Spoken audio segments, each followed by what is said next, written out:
نيجي على نفسنا. بنيجي على نفسنا طبعا. يعني انا مش بعمل ده وانا في منتهى السعاده، ولا في منتهى السعاده من نجاح التجربه. اوكي بس انا تعبانه. لا بصي، بتيجي على نفسك في المجهود، مش بتيجي على نفسك وانت متضايقه. في فرق بين تعبانه ومتضايقه. انت بتعملي ده وانت مبسوطه وفرحانه ومش نايمه كفايه، بس انت مبسوطه باللي انت بتعمليه وفرحانه بالريوردز الصغيره اللي بتحصل كل يوم، ان انت تلاقي ولادك كويسين وتلاقي بيتك حلو وتلاقي شغلك جميل وتلاقي جوزك مبسوط. انت مبسوطه. تعبانه اكيد طبعا، انت بني ادمه وبتتعبي، ده طبيعي.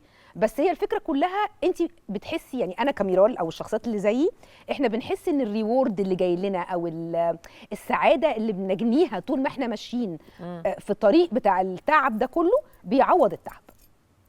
طيب ايه اللي انت بتاخديه في المقابل من اللي حواليكي؟ حبهم ليا. يعني احساسي ان هم بيحبوني. ايوه، بيحبوكي ازاي؟ كل واحد بطريقته بقى. يعني تقدير، بحس انه بيحبني.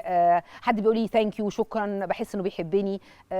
كل بني ادم احساس الحب بتحسيه حسب شخصيه البني ادم اللي قدامك. بس انا طول ما اللي قدامي محسسني ان هو بيحبني ومقدر اللي انا بعمله، مكنه بقى، مكنه بتشتغل بقى. وسي محمد مقدر؟ سي محمد مقدر. سي محمد سي محمد مقدر.